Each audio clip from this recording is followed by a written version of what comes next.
Bwana Yesu asifiwe. Mwenzangu, na kukaribisha leo katika jina la Yesu Kristo. Kuna jambo ambalo limenigusa siku ya leo. Ningehitaji katika jina la Yesu tuweze kuangalia hili jambo.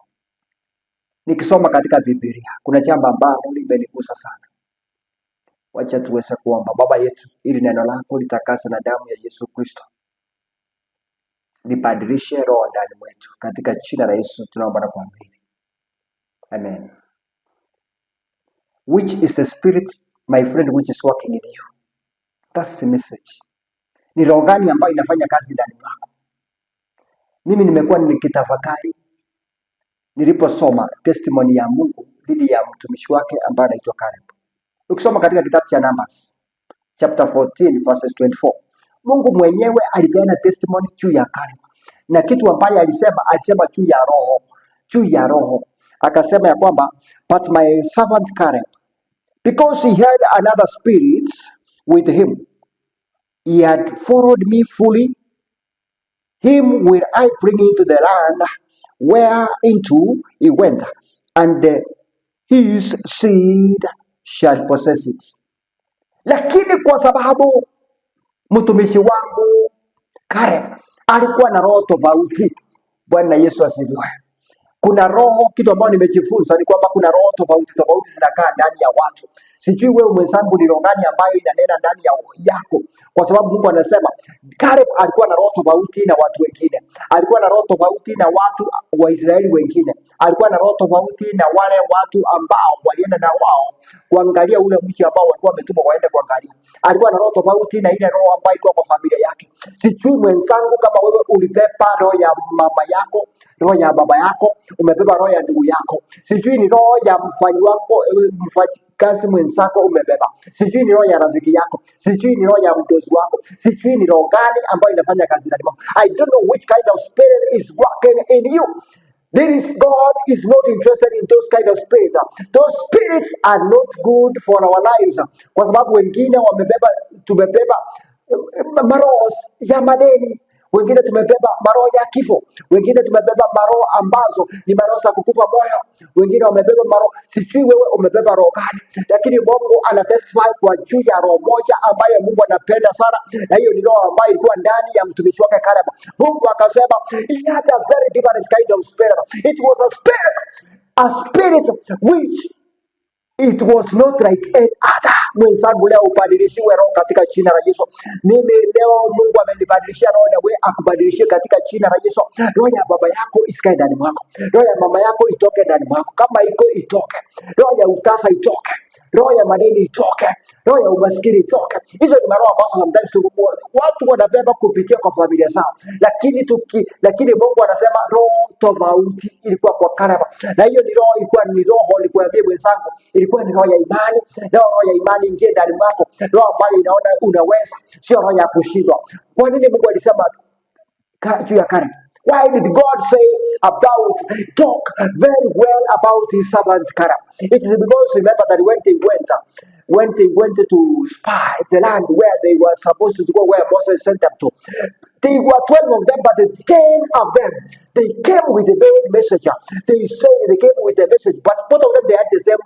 Remember, they went to the same place. They came with the same scenario of what was happening in the land where they went.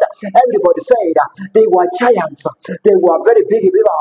And everybody said that land was so fertile. There were good things there. But the decision which they made, it was according to the spirit. Because 10 of them, they came and said, in that country we cannot possess it because we have giants there. Hatutaweza. Wakasema sisi hatutaweza. Lakini mtumishi wa Mungu ambaye anaitwa Caleb alikuwa na roho tofauti na Joshua. Wao wakasema hiyo nchi yenyewe giants wako hapo, lakini ile vitu ambayo Mungu ametuandalia hapo, kumbuka hadi ambayo Mungu alipeana, hapo ndio tunaingia katika jina la Yesu. Sijui ni nini ambayo inafanya mwenzangu unakufa moyo. Usikufe moyo, enda mbele. Kuna watu wengi ambao akijapata vitu hujapata kwa sababu unakufa moyo. Usikuwe mtu ambao unakufa moyo. Hiyo roho ya imani, ni roho ambayo inafanya kazi ambayo Mungu ananena juu ya mtumishi wake Caleb. Ni roho ambayo anasema ni roho tofauti. Kama mzazi wake wa Caleb alikuwa mwoga, lakini Caleb hakuwa mwoga. Wewe usipepe Usikae kama baba yako, usikae kama mama yako, usikae kama ndugu yako, usikae kama dada yako. Kaa kama roho ambayo ni ya Mungu, roho ambayo inaongea juu ya imani, roho ambayo inaona kushinda, roho ambayo haioni kushindwa, roho ambayo haiongei juu ya ukabila, roho ambayo haiwezi ongea juu, yani haiangalie mtu na macho ya nje, haiwezi angalia, inaangalia na how big is your God. Don't look at your problem, don't never look at your challenge, but look at how big is God in you, the spirit in you. What does it speak? Ndio Mungu akanena hiyo. Kumbuka ukisoma katika kitabu cha Numbers 13 verses 30, ukiendelea kusoma hapo utagundua kwamba Musa alikuwa amekufa moyo, lakini alipoona, kwa sababu wale watu ambao unajua walitumwa hapo walikuja na roho ambayo, yani it was, the Bible describes it as they spoke to people until their hearts melted. Hii dunia kuna watu ambao wakiongelesha watu mpaka roho zao zinaisha, yani mpaka watu wanakwisha, yani wanatoa mawazo ndani yao. Hiyo ni roho tofauti. Hiyo sio roho ya Mungu. Roho ya Mungu ni mtu ambaye anakupea nguvu ya kukupea ushindi ili uweze kushinda. Usiende ya kwamba wewe uko mgonjwa ati ni mwisho. Hiyo sio mwisho. Magonjwa ya kansa tunaona watu wakipona. Hiyo sio mwisho, because that's the spirit iko ndani mwangu. Ni roho ambayo inasema kansa inatoka. Kwa sababu Mungu amesema katika neno lake kwamba hakuna ugonjwa ambayo Mungu hataweza, hakuna shida ambayo Mungu hataweza, hakuna challenge ambayo ni kubwa. Ndio sababu, kwa sababu Mungu alikuwa amewapea ahadi. Sisi tunatembea na ahadi, atutembei na vile watu wanasema, sitembei vile familia yangu. Hata familia yangu wote wasimame against me, I will stand with the word of God. I will stand in effect, kwa sababu najua kwamba I carry a big God. It's a different kind of spirit. Roho ambayo inatenda kazi ikuwe tofauti ndani mwako katika jina la Yesu. Ukisoma Joshua 14 verses 8 to 9, utagundua kwamba wale watu walipotoka pale walienda wakaambia watu ya kwamba hizo story hatutaweza, mpaka watu wakakubaliana. Lakini ukisoma Numbers chapter 13 verses 30 inasema ya kwamba Caleb, hiyo ndio ilifanya Mungu akaona akasema, oh, I have a man, niko na mtu ambaye anaweza fanya miujiza. Mungu anahitaji mtu ambaye atatumia aweza kutenda miujiza, aweza kubadilisha familia zao, aweza kubadilisha kijiji. Hiyo roho ya kijiji toke ndani mwako. Usifanye vitu kama neighbor yako anafanya. Don't do things the way your neighbor does it. Don't do things the way your colleague does it. Don't do things the way your family members do it. Do it according to the spirit of God in you. Do it according to faith. Caleb akawaambia hiyo Numbers 13:30 ya kwamba, let's go up at once and possess it. Akapea Musa nguvu aliposema ya kwamba twende mara moja tufike hiyo mji tutauteka, tutapata ushindi. Akaenda yani akapea watu, akasukuma watu, akawaambia sisi ni kwenda tu. Yani moyo wake hivyo inamwambia tunashinda. Watu wengine wakienda tutashinda, yeye mtu anashinda. Leo mwenzangu tunashinda katika jina la Yesu. That challenge, it must be over in the mighty name of Jesus, because we have a God is an undefeatable God. It's a God you cannot defeat. It doesn't matter whatever you have. It doesn't matter how big the challenge is. God is able. My friend, hiyo roho ya karibu ikuingie na mimi napoingia leo, kwa sababu tunashinda hizo challenges katika jina la Yesu. My friend, katika jina la Yesu, ndani ya moyo wangu ile roho ya Caleb leo inanena ndani mwangu. Hiyo roho inaniambia kwamba tutashinda na wewe utashinda, na hivyo ndio ninaomba katika jina la Yesu siku ya leo. Utashinda, hautakufa, magonjwa inaondoka.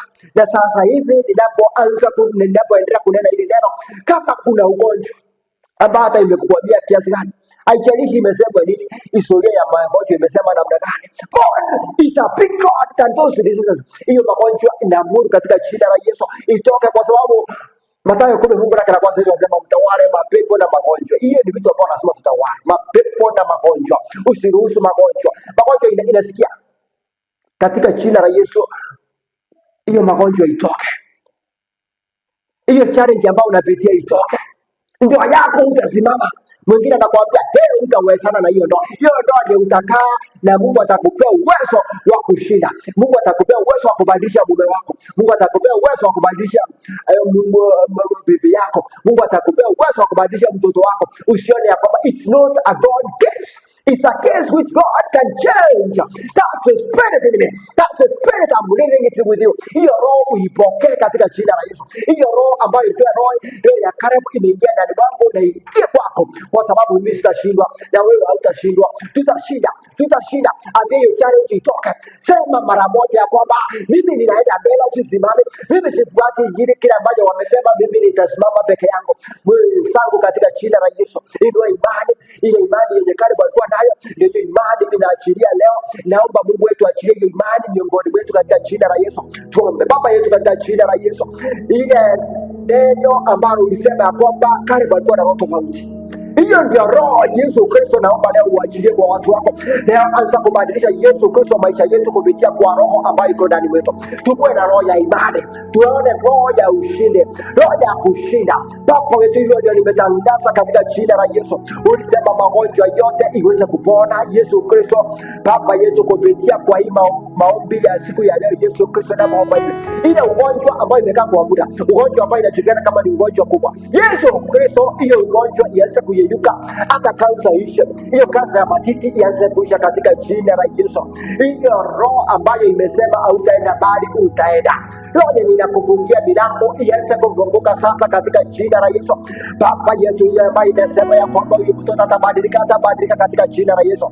Ile roho ambayo inanenda kinyume nawe, inanenda kinyume na watoto wako, hiyo roho Yesu Kristo, tumesimama na sisi kinyume na hizo roho katika jina la Yesu. Nikitangaza Baba yetu, uanze kutawala kwa masaa haya, uchukue ushukani Baba yetu. Ile roho ya kale ianze kubadilisha familia zetu, ianze kubadilisha miili yetu, ianze kubadilisha nchi yetu, ibadilishe vijiji vyetu kupitia kwa ile roho ambayo unaweka ndani ya watu wako. Baba yetu, watu wako na wabariki leo katika jina la Yesu, watendee ishara na miujiza.